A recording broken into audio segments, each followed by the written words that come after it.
You would think after all the changes and the adjustments for modern audiences and modern sensibilities that The Little Mermaid would be praised by one particular group in Western society, but no. Yet again, one more article that proves over and over you do not bend the knee to these people, you do not cave, you do not pander, because nothing will ever be good enough. In this article from CBR.com, we're going to, just this title alone is not being hyperbolic. I thought it was a joke, but these people are serious. Little Mermaid slammed for, quote, pretending slavery didn't exist. Campaigner Marcus Ryder calls out The Little Mermaid for whitewashing out the difficult parts of our history, but praises Halle Bailey. What?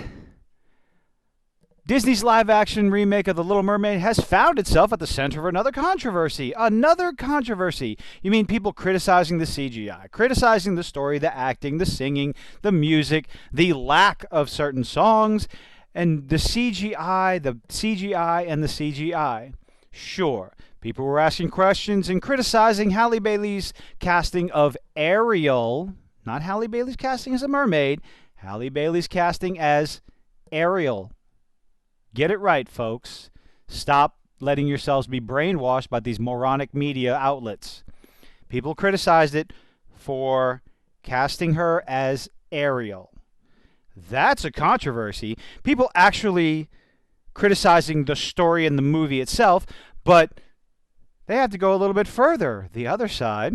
According to Deadline, Marcus Ryder, former chair of the Royal Television Society Diversity Committee, what charity has called out the new movie for glossing over slavery. There is absolutely nothing in the movie remotely related to slavery. Oh, it seemingly takes place in the Caribbean. Yeah, it also has mermaids in it, and giant octopus women, and fish that can talk. So it takes place in the Caribbean in the 18th century. Okay. When chattel slavery was a common practice. Okay. So it's a fantasy movie. It's a fantasy world. We're supposed to be perfectly fine. It's a fantasy.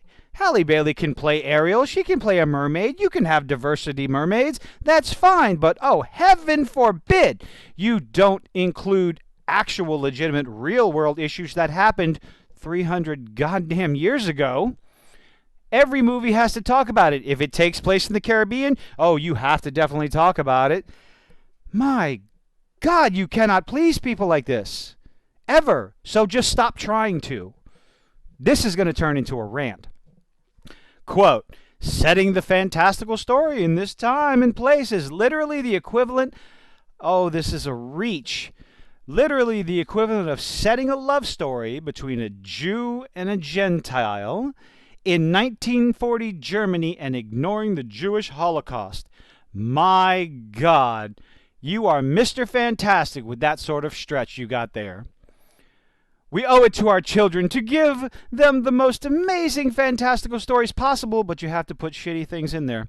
To help their imaginations grow, he continued, we do not do this by whitewashing out the difficult parts of our history.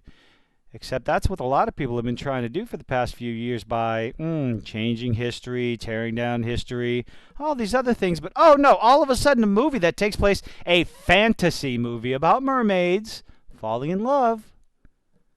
We can't, but we have to bring up, okay. Oh my God. We do it by embracing our rich history and empowering them with the truth. Marcus's blog received a substantial pushback. Good. Anyway. Pushback after it went viral, which led to the campaigner deleting the post, you coward, because his argument had been widely misunderstood. No, you were expecting more praise and more pat on the backs and more congratulations. You are such a powerful warrior. But no, you coward, you deleted it. You said it and you deleted it. Pussy. In a clarifying Twitter thread, he did state that he generally enjoyed the movie. Oh, you gotta backtrack and try to save face. Praise the star, Halle Bailey's performance. It was okay. Oh, more garbage. Bailey's casting as Ariel have sparked racist trolls. Yeah. with a woman of color bringing the titular mermaid to life. Yeah, because she didn't look like the original version that Disney had out there, so people criticized it. And when you continuously call that criticism rooted in racism, people are going to push back and push back and push back. Actually, unfortunately, thinking that they can win an argument with anyone on the internet. Criticize Halle Bailey as being cast as a Little Mermaid, and people will push your criticism off to the side, call you a racist, and ignore you no matter how much of a legitimate criticism it is. But like I said in my review video, Halle Bailey's casting is the least offensive part. It's not even offensive in the movie. It's just, she doesn't look like Ariel. Okay. The movie story also has also drawn some criticism. For example, Pennyworth, the origin of Batman. I don't give a shit who she is. Paloma Faith spoke out about what she perceived as major shortcomings in the plot, stating, quote, here's a good one. As a mother of girls, I don't want my kids to think it's okay to give up your entire voice and your powers to love a man. Someone wasn't paying attention to the story. She gave up her voice for an opportunity to be with him for the rest of her life, to gain her voice back by getting the true love's kiss and true love's everything, which she would have gotten her voice back.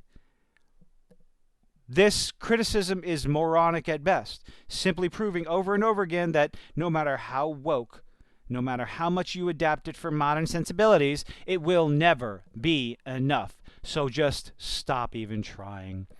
Filmmakers behind the remake purposely reworked the narrative, and it lost some of its heart and soul when they did that, of the original 1989 classic, making Ariel's desire to explore the surface more firmly rooted in her curiosity instead of overt romantic interest.